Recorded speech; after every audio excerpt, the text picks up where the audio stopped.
말씀입니다. 출애굽기 12장 1절에서 10절까지입니다.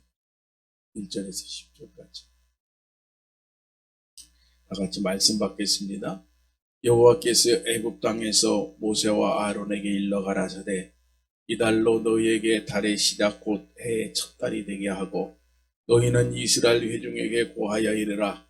이달 열흘에 너희 매인이 어린 양을 취할지니 각 가족대로 그 식구를 위하여 어린 양을 취하되 그 어린 양에 대하여 식구가 너무 적으면 그 집의 이웃과 함께 인수를 따라서 하나를 취하면 각 사람의 식량을 따라서 너희 어린 양을 계산할 것이며 너희 어린 양은 흠없고 1년 된 수컷으로 하되 양이나 염소 중에서 취하고 이달 14일까지 간직하였다가 해질 때에 이스라엘 회중이 그 양을 잡고 그 피로 양을 먹을 집 문 설주 좌우 설주와 인방에 다르고 그 밤에 그 고기를 물에 구워 무교봉과 쓴 나물과 아울러 먹되 난로나 물에 삶아서나 먹지 말고 그 머리와 정강이와 내장을 다 불에 구워 먹고 아침까지 남겨주지 말며 아침까지 남은 것은 곧 소화하라. 아멘. 오직 예수님, 오늘은 그 출애굽기 12장 1절부터 10절까지 있는 말씀인데 이 말씀을 중심으로 해서 6월절 주례라는 제목으로 하나님 말씀 전하겠습니다. 옆 사람하고 인사 한번 하죠. 말씀의 은혜 받고 오직 예수님 신앙으로 천국 갑시다. 시작. 말씀의 은혜 받고 오직 예수님 신앙으로 천국 갑시다. 이스라엘 출애굽 당시에 그 애굽 땅에 10가지 재앙이 임했잖아요. 마지막에는 그 10번째 재앙은 처음 난 것들, 짐승이든 사람이든 물어나고 다 죽게 되는 일명 장자의 재앙이 임합니다. 그때 그 장자의 재앙이 임하고 난 다음에 애굽에서 마귀를 상징하는 바로가 굴복을 하죠. 그래서 이스라엘은 드디어 이제 자유를 얻게 됩니다. 그 애굽을 떠나게 되죠. 본문의 6월절은 이스라엘의 첫 번째 절기입니다. 이스라엘의 첫 번째, 우리로 말하자면 정월처럼 첫 번째 절기인데 이 절기는 애굽에서 자유함을 얻게 되는 구원의 절기예요. 이때 중요한 의식이 하나가 있는데 그것은 바로 뭐냐면 어린 양을 먹는 의식이에요. 양을 잡아서 먹는 거예요. 이 중요한 그 의미는 뭐냐면은 구원하고 연결이 돼 있어요. 이스라엘 백성들이 애굽을 떠나는 거하고 어린 양을 잡는 거 그리고 그 어린 양의 고기를 구워서 먹는 거 이런 게 다 성도들의 구원하고 다 직결되어 있습니다. 어떻게 뭘 건너뛰고 이렇게 연결된 게 아니라 직접 연결됐다. 그래서 이 6월절 규례 안에 담겨져 있는 의미를 우리가 다 알고는 있지만 다시 한번 좀 정리를 해보면서 세밀하게 우리 성도가 간직해야 될 이 6월절의 신앙이 무엇인가라고 하는 것을 한번 확인해 보도록 하겠습니다. 첫째는 7절입니다. 그 양을 잡아서 그 피로 양을 먹을 집, 그 양을 먹을 집, 문 좌우 설주와 그리고 인방에 발라라. 이렇게 나옵니다. 이것은 무엇을 의미하느냐? 예수님 십자가 신앙을 의미합니다. 예수님의 십자가 신앙. 6월절에 어린 양을 잡았잖아요. 그리고 어린 양을 잡으니까 피가 있겠죠. 그래서 그 피를 버리지 않고 그 피를 받아서 문설주와 인방에 발랐습니다. 맑게 발랐어요. 이건 무슨 얘기냐면은 십자가 신앙을 딱 세우는 거예요. 그 집에. 이걸 의미하는 거예요. 여기 바르고라는 말이 있죠. 발라라.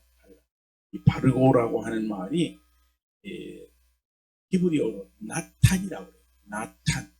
이 나탄이라고 하는 말은 내어놓다, 이렇게 쭉 펼치다, 또는 붓다, 이런 뜻이거든요. 이게.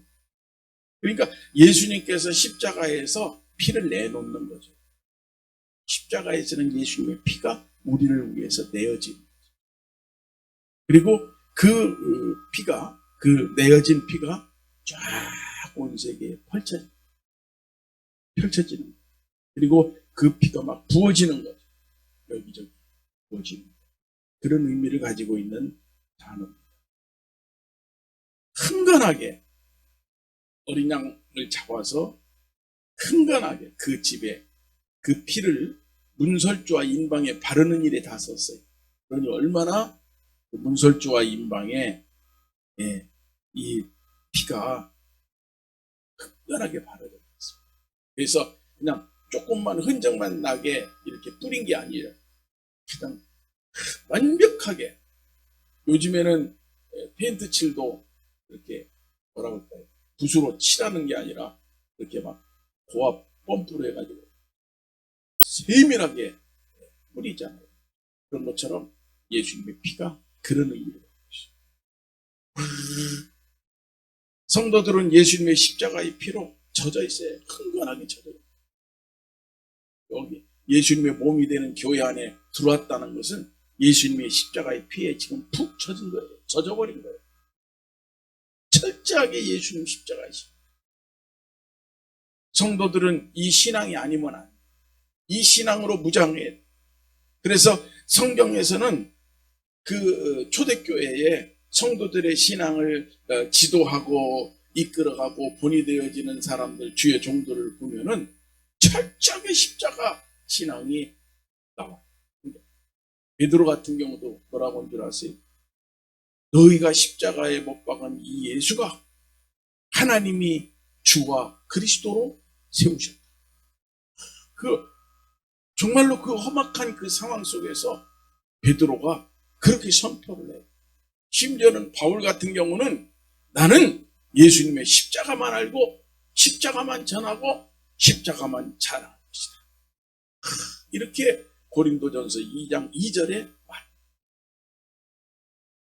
우리가 잘 아는 사도 요한은 계시록에서 이렇게 말하죠. 예수님의 피로 죄의 속량을 받아. 예수님의 피로. 결국 6월절 규례는 어린 양의 피가 핵심이에요. 어린 양의 피. 예수님의 피. 그 피를 받아서 문설주와 인방에 바르려고 양을 잡은 거예요. 양을 잡았어요. 여러분들, 우리를 위해서 피를 흘려주시고 십자가에서 양팔을 쫙 벌리시고 그리고 우리를 위해서 죽으신 예수님을 그 집에 문설주와 인방을 보면은 표시가 나는 거예요. 이 집은 예수님을 영접한 집, 예수님을 믿는 집 하는 것은 어린 양의 피가 흘려서 그 피를 문설주와 인방에 발랐던 것처럼 오늘 마지막 시대를 살아가는 우리들은 오직 예수님 십자가, 그 십자가 신앙으로 무장하고 이 신앙을 우리의 삶의 가운데 탁 문 앞에, 문에, 정문에 바로 세워놓고 여러분들이 이 신앙으로 중심에서 살아갈 수 있기를 바랍니다. 두 번째로는 8절인데 그 밤에 고기를 구워서 무교병과 먹었다. 고기를 무교병과 아울러 먹었다. 이것은 뭐냐? 예수님의 거룩함을 본받는 신앙을 말합니다. 예수님의 십자가 신앙이 우리의 신앙의 출발점이라면, 그래서 우리가 예수님의 십자가로 구원을 받는 것이라면, 그래서 그 십자가에 흐르신 그 어린 양의 피를 갖다가 문설주와 인방에 쫙 바른 거죠. 그래서 예수님의 십자가를 영접하고 십자가를 믿는 것을 이제 보여준 거잖아요. 그럼 그대로 그 다음에는 뭘 할 거냐? 그 다음에 두 번째로 하는 것이 무교병을 먹는 거예요. 무교병. 이 무교병이 뭐냐면, 무교병은 누룩이 들어가지 않는 떡을 말하는 거예요. 누룩이 들어가지 않는 떡. 누룩이 제거된 떡.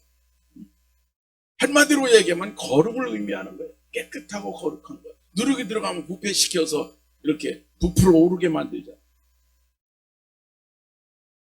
무교병, 헬라어로 이것을 마차라고 해요. 마차. 발효되지 않은 또는 누룩이 없는 이런 뜻입니다. 발효가 되지 않는, 부패되지 않은 또는 누룩이 들어가지 않은, 누룩이 없는 이런 뜻입니다.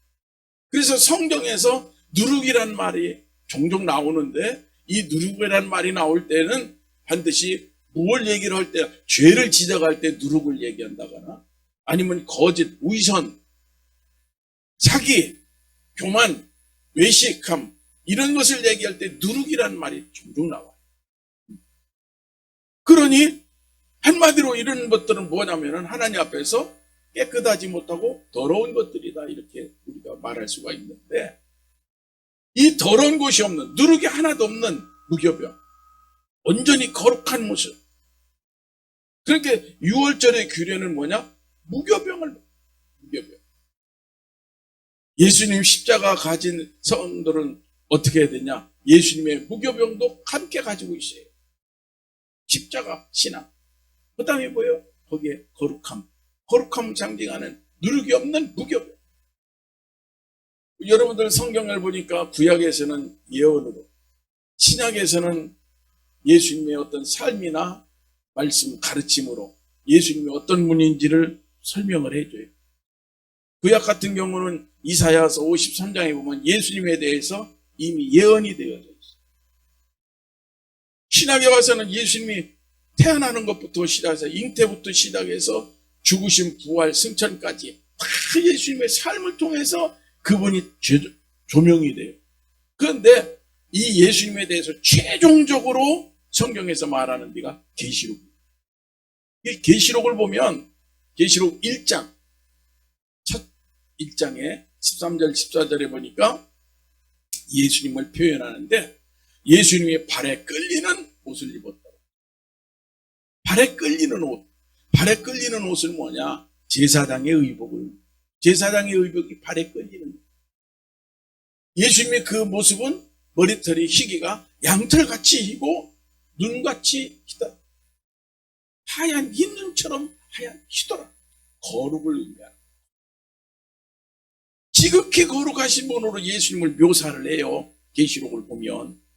그러면서 뭐냐면은 성도들은 저 예수님을 본받아야 돼. 이렇게 말해요. 계시록 7장에 가면은 또 다른 말씀이 있어요. 우리 한번 찾아보죠. 계시록 7장 13절과 14절이에요. 13절과 14절. 자, 우리 다 같이 계시록 7장 13절과 14절 말씀을 함께 합독하겠습니다. 말씀 받습니다. 장로 중에 하나가 응답하여 내게 이르되 이 흰옷 입은 자들이 누구며 또 어디서 왔느냐? 내가 가로되 내 주여 당신이 알리이다 하니 그가 나더러 이르되 이는 큰 환난에서 나오는 자들인데 어린 양의 피에 그 옷을 씻어 희게 하였느니라. 성도들은 예수님의 피로 씻어서 깨끗하게 흰옷을 입고 있다. 흰옷을. 예수님의 의로 거룩하게 된 거예요. 우리의 노력과 우리의 어떤 그 삶을 통해서 그렇게 된 게 아니란 말이에요. 이 흰옷은 예수님의 십자가의 피로 되어진 옷이에요. 흰옷은. 성도의 삶은 세마포예요. 흰옷이 아니에요. 계시록 19장에 나오죠. 8절에. 그러니까 이 옷은 의복인데, 의복은 삶을 상징합니다. 삶. 성도의 옳은 행실이라 그랬잖아요. 삶이에요. 그래서 이것은 예수님께서 성도들도 너희도 거룩하게 살아야 돼. 이런 의미입니다. 너희들 이 옷 입어야 돼. 예수님처럼. 예수님이 발에 끌리는 흰 옷을 입었잖아요. 그게 제사장들의 옷이거든요. 그것을 성도들에게도 입힌 거예요. 계시록 21장 2절에는 이 19장 예수님 재림하고 21장에 가면은 그리스도인들의 신부 이야기가 나오는데 거기 성도를 여기서 뭐라고 했냐면은 마치 성도들이 남편을 위하여 단장한 신부 같더라. 이렇게. 남편을 위해서 단장한 신부가 뭐예요? 흰옷을 입고, 흰옷을, 드레스, 순결한 옷, 깨끗한 옷, 흠이 없는 옷, 어린 양 신부. 그러니까 우리는 무교병과 같은 예수님 붙들고 그 예수님처럼 거룩한 삶을 살아야 됩니다. 거기에 누룩이 전혀 들어가지 않아. 흠이 없는, 부패될 것이 없는, 발효될 것이 없는. 요즘 클린테크라고 하는 말이 많이 나옵니다. 환경오염. 그 환경오염의 문제를 해결해 줄 수 있는 어떤 기업들을 사회적 기업이라고 하면서 각광을 받아요. 지구 대기 온난화, 또 수질 오염, 또 토양의 오염, 아주 중요한 3대 오염이에요. 공기, 대기 오염, 물 오염, 땅이 오염. 이 세 가지는 인간하고 밀접한 관계를 갖고, 이 오염은 막을 수가 없어요. 어떻게 할 길이 없어요. 그래가지고 끔찍한 결과를 가지고, 어제부터 우리나라 뉴스에 조금 나옵니다. 통제되니까.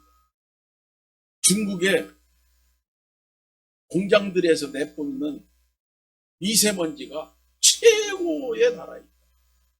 역사상 최고다. 그러면 그게 불과 한 달이나 한 달 반이면 거기 옵니다. 어떻게 할 거냐. 우리만 엉뚱한 짓거리 하는 거예요. 반드시 여기로 와요. 우리가 한 건 반드시 저쪽으로 와요.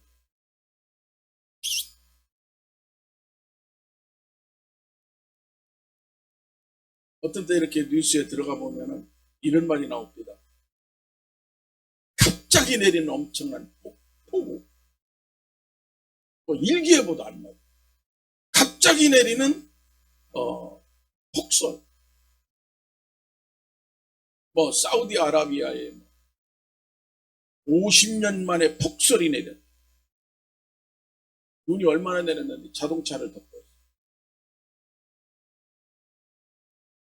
호주, 요즘에는 호주 얘기가 나와요. 호주에 폭설이 내려. 동남아에는 지금 벌써 40도 이상 뜨거워가지고 난리도 아니다.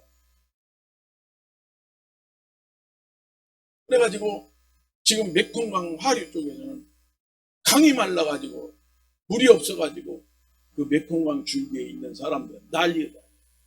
더군다나 중국의 상류층에 11개의 댐을 만들어 놓고 딱 물을 가둬버렸어요. 한 방울 흘러내렸어요. 그들이 하는 얘기가 있어요. 중국에서 50cm만 흘려보내도 우리 물 걱정 안 해요. 기가 막히게. 근데 앞으로 더 10개, 20개 더 만들겠다. 이렇게 선포했어요. 앞으로는 이것 때문에 전쟁 납니다. 못 사니까.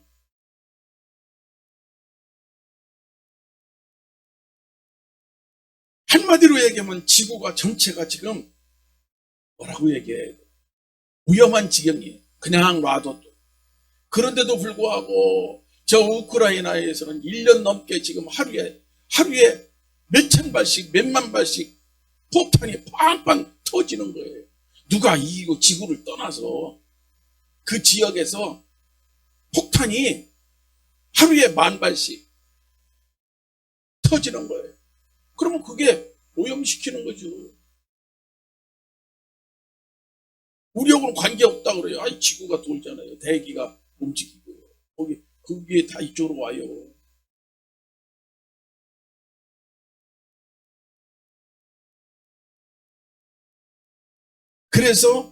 그래서 각광받는 사업이 이 클린테크예요. 이제 좀 있으면 공기청정기 또 가동하고 난리 필 겁니다. 문 닫혀. 길이 없으니까 방법이 없어요. 지금 이렇게 마스크하고 앉아 있는데 이게 머지않아 방독면을 뒤집어 써야 될 그러한 것을 연습하는 겁니다. 아가들이 마스크를 처음에 썼을 때요, 여기 진물 넣었어요. 애들. 이거 훈련이 됐어요, 이제.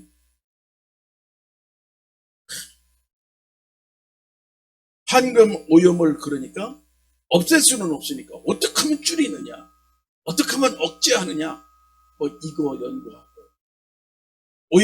오염이 발생된 것은 그럼 이걸 어떻게 처리를 할 거냐, 처리하는 거. 환경 오염을 줄이는 거. 예전에는 이런 것을 썼다면은 이제는 그거 말고 다른 것으로 써서 그걸 대체를 하자. 자동차도 기름을 떼서 오염을 시켰다면은 그거 말고 다른 것으로 하자. 그래서 이제 요즘 얘기하는 게 전기차인데, 문제는 또 뭐냐면 그걸 쓰고 나면 폐배터리를 처리하는 게 또 문제가 돼요. 그러니까 그걸 하는 게 우리나라에 두 기업이 있는데, 두 기업이 있어요, 중소기업. 근데 거기를 지금 각광을 받는데 거품이 나와요. 소재를 개발하는 거예요. 신소재 그룹. 결국 마지막 때는 가장 가치 있는 성도가 누구냐 하는 거예요. 예수님의 거룩하심을 본받고 그 거룩하심을 따라 살아가는 성도가 가치 있는 성도예요. 그냥 교회 다니고 10년, 20년, 30년 교회 다녀도 거룩하지 못하고, 술, 담배 하나 해결 못하고, 거짓과 죄와 음란 속에서 그냥 살아간다면 하나님 보실 때 우리를 귀한 자로 안 보죠. 왜? 이유는 하나예요. 천국은 완전히 거룩한 곳이에요. 죄가 하나도 없어요. 천국은요. 그러니까 여러분들 성경을 읽으면서 보았지만은 임금이 잔치자리에 초대를 했는데 한 사람이 예복을 입지 않으니까 딱 집어가지고 바깥에 내버리잖아요. 왜? 천국은 곧 있을 수가 없는 거예요. 죄를 갖고는. 그 나라는 주인이 누구냐면 예수님이에요. 거룩하신 분이에요. 그 예수님이 지금은 십자가에서 우리를 위해서 어린 양의 피를 주시면서 이 피로 너희들 거룩하라는 거예요. 이 피로. 그러기 위해서는 뭐를 해야 되느냐? 누룩을 섞은 빵하고 같이 이 어린 양을 먹을 수가 없다는 거예요. 무교병을 먹어야 된다. 먹기는 맛있기는 부드럽기는 유교병, 부풀은 빵, 누룩이 들어가서 하다 안 되면 막걸리라도 넣어가지고 부풀린 빵이 맛있죠. 응? 개떡이 맛있는 게 아닙니다. 요즘에는 건강식으로도 먹죠. 어쩌다 한 번이지.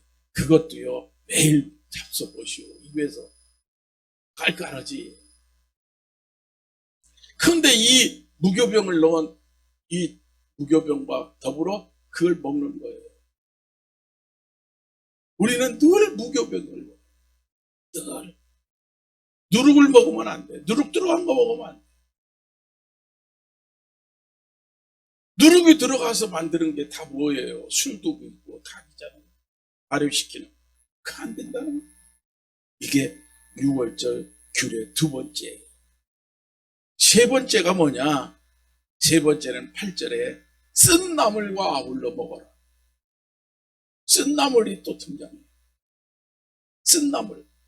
이런 고난을 의미한다. 예수님의 고난에 동참하는 거예요. 구약시대 당시는, 그 당시에는 어째서 무교병을 먹고 어째서 쓴 나물을 먹어야 하는지 정확하게 몰랐죠. 그 구약 성경의 주석가들도 이 부분을 주석하기를 이렇게 했더라고요. 쓴 나물을 먹으라고 하는 것은 애굽에서의 삶이 너무 썼다, 너무 고통스러웠다. 그래서 애굽의 삶을 돌아보라고 하는 의미다. 이렇게 하고, 어떤 분은 요거 한 자리인데 이렇게 걸쳐서 그렇다고 보지 아니할까, 이런 식으로. 그런데 성경에 무엇이든지 간에 지금 어린 양의 피든 아니면 그 유월절 사건이든 전부 예수님하고 연결이 되어 있는데 쓴 나무를만 애굽의 고통하고 연결되어 있지 않아요. 결국 예수님하고 연결시켜야 정확한 의미를 우리가 이제 볼 수가 있겠죠. 그럼 뭐냐? 자, 우리가 무교병을 먹었잖아요. 쓴나물도 먹어야 되는 거예요. 근데 실제 우리가 살아가고 있는 우리 한국인들의 삶은 무교병을 먹는다거나 쓴나물을 먹지는 않잖아요. 성경에 있는 말씀이지. 그렇다면은 우리는 이걸 먹지는 않지만은 우리는 여기서 무엇을요? 무교병을 먹는다는 것은 예수님의 거룩에 동참하는 거다. 예수님처럼 거룩하게 사는 거다. 그러면 쓴나무는 고난이란 말이에요. 그러니까 우리도 예수님이 십자가에 고난 받은 것처럼 우리에게도 어떤 고난이 왔을 때 이 고난이 예수님과 함께하는 고난이다 생각하고 그것을 감당하라는 그런 의미입니다. 이렇게 봐야 되죠. 그러니까 십자가 신앙도, 거룩한 신앙도, 또 마지막 고난의 신앙도 다 우리의 삶을 온전하게 만드는 데 쓰는 거예요. 특히 여기 쓴 나물이라고 했어요. 나물인데 쓴이란 말이 붙어 있어요. 이 쓴 메로로라고. 메로로, 히브리어로 메로로. 이 메로로라는 말은 뭐냐면 슬프다, 괴롭다, 또는 격동되다. 그런데 격동. 이런 의미를 가진 마라드란 말에서 왔어요. 이 마라, 쓴물, 마라드란 말이 슬프다, 괴롭다, 격동되다. 마음이 막 격동되다. 인생에서 슬픔이 오고 괴로움이 오고 때로는 격동스럽고 마음이 막 격동해.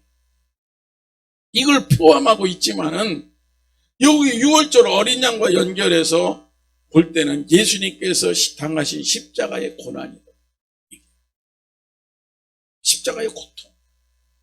그걸 얘기하는 거예요. 예수님이 그랬잖아요. 내가 괴로웠다. 십자가. 죽게 됐다.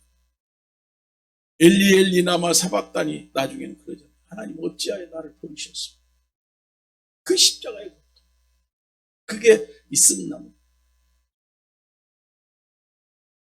그러니까 비록 십자가의 고난을 통해서 그 고통으로 인해서 슬픔과 괴로움과 마음의 격동이 일어난다 할지라도 기꺼이 천국을 보는 성도는 감수해야 된다. 천국을 보는 성도. 쓴 나무를 먹는다는 것은 결국 나도 이와 같이 예수님 고난에 동참하겠다. 그래서 마지막 예수님 재림하셔서 천국 가는데 다 끄트머리 대환란이 들어있는 거야. 이게 뭐예요? 쓴 나물이에요. 고통의 시대예요. 슬픔의 시대예요. 격동의 시대예요. 그걸 거쳐서 어떻게 되는 거예요? 천국 가는 거예요. 마치 추수하는 거예요. 타작하는 거예요. 베어지고 투들겨지고 바람에 붙여지는 타작, 추수. 성경을 보니까 성경의 위대한 믿음의 사람들, 믿음을 지키며 살았던 사람들, 주의 종들 한결같이 이런 말을 했더라고요. 경건한 삶을 살기 위해서는 박해도 받아야 합니다. 그 대표가 누구냐면 바울이에요. 바울이 로마 감옥에서요, 죽음을 앞에 두고 있을 때 한 말이에요. 디모데에게 보낸 글에 나와 있어요. 디모데 후서에. 거기 뭐라고 했냐면은 예수 안에서 경건하게 살고자 하는 자는 핍박을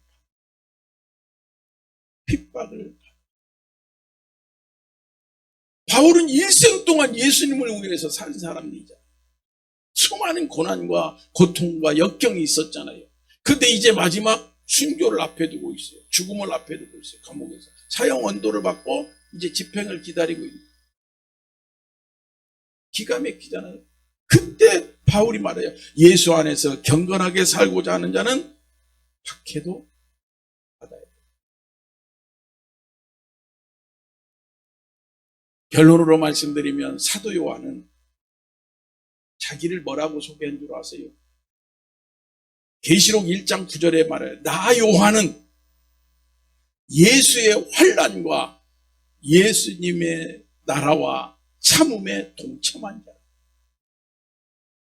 예수님 환난에 나도 동참했다는 거지. 이때 나이는 90하고도 2세 또는 4세죠. 이때 말하는 거예요. 반모섬에서 유배 가가지고 먹을 거 하나도 없는 그곳에서 말하기를 나는 예수님의 환난에 동참했다. 예수님 나라에 동참하려면, 천국에 동참하려면, 천년왕국에 동참하려면 환난도 동참해야 하는 거예요. 그래서 우리에게 있는 그 환난이 뭐냐? 7년 대환란. 그리고 그 환난을 하나님이 줄여. 그리고 곧바로 뭐가 있느냐? 천년왕국이 펼쳐져. 지금 여러분들은 7년 대환란을 앞두고 있다고. 저 환란에 들어가서 이긴 자가 되려면은 성경의 말씀대로 마지막 7명의 역사 성령 충만을 여러분들이 경험하고, 그리고 오직 예수님의 신앙과 주의 말씀으로 무장해서 그냥, 여기 보면 해 입은 여자 교회가 있는데 그냥 점핑하는 거예요. 그래서 계시록 20장 4절에 예수님 재림 때 천국에 누가 들어가느냐? 그런데 거기 딱 이렇게 나왔더라고요. 예수님 증거하다가, 예수님 전하다가, 하나님의 말씀 지키다가, 하나님의 말씀 때문에 목배임을 받은 자들이라고. 순교자. 그들이 천년왕국 들어간다는 거예요.